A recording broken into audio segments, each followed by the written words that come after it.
से भागना पड़ता है, ना जाने कब घूस खा जाए।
ભક્તિ હોય કે આપણે કોઈ પણ પ્રભુ હોય એને આપણે માનતા હોઈએ તો આપણે એમાં પૂરેપૂરી ભક્તિ આપવી જોઈએ, પૂરેપૂરો વિશ્વાસ રાખવો જોઈએ।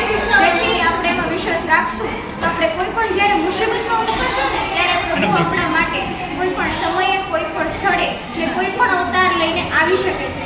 આ વસ્તુ એક ગેરંટીડ વસ્તુ છે અને અમારી સ્કૂલમાં પુરોહિત સ્કૂલમાં આવા આયોજન ઘણીવાર થાય છે અને આજે પણ એવું આયોજન થયું હતું અને ભવિષ્યમાં પણ આવું આયોજન થશે એવી આશા છે।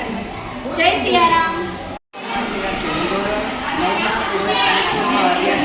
આજે અમારી સ્કૂલમાંથી મૂવી નરસિંહમાં જોવાનો પ્રોગ્રામ કરવામાં આવ્યો હતો। આ મૂવીમાં પરમદેવ ભગવાન વિષ્ણુના પરમ નરસિંહ અવતાર વિશે વાત કરવામાં આવી હતી। આ મૂવી ખૂબ સરસ છે અને આપણી ધાર્મિક સંસ્કૃતિનું સ્મરણ કરાવે છે। આ મૂવી ખૂબ જોવાલાયક છે।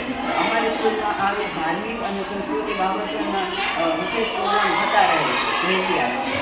હું પૂજા ભાલિયા, મારો સન ધોરણ 5માં ગુજરાતી મીડિયમમાં સ્ટડી કરે છે।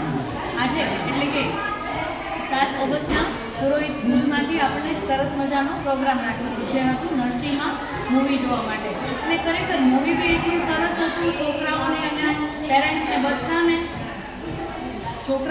પેરેન્ટ્સને બધાને ખૂબ સારો એવો એક્સપિરિયન્સ થયો અને ખાસ કરીને ટીચર્સ લોકોની ડ્યુટી બી એટલી સારી હતી કે બધા સ્ટુડન્ટ્સને એક સ્ટુડન્ટ્સને બધાને સરખી રીતે અરેન્જ કર્યા, બધાને સરખી રીતે ગાઈડન્સ આપીને સરસ રીતે બેસાડ્યા અને ખરેખર આ એક્ટિવિટી એટલી સારી હતી કે બધાને ખૂબ મજા આવે।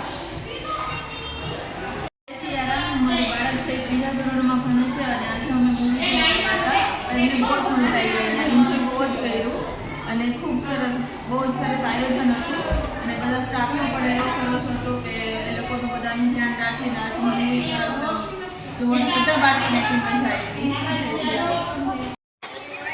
મારી બે ડોટર અહીંયા મૂવીમાં આવી છે તો અમે લોકો પેરેન્ટ્સ પણ સાથે આવ્યા છીએ। બહુ મસ્ત ક્લાસનો સ્કૂલનો બધા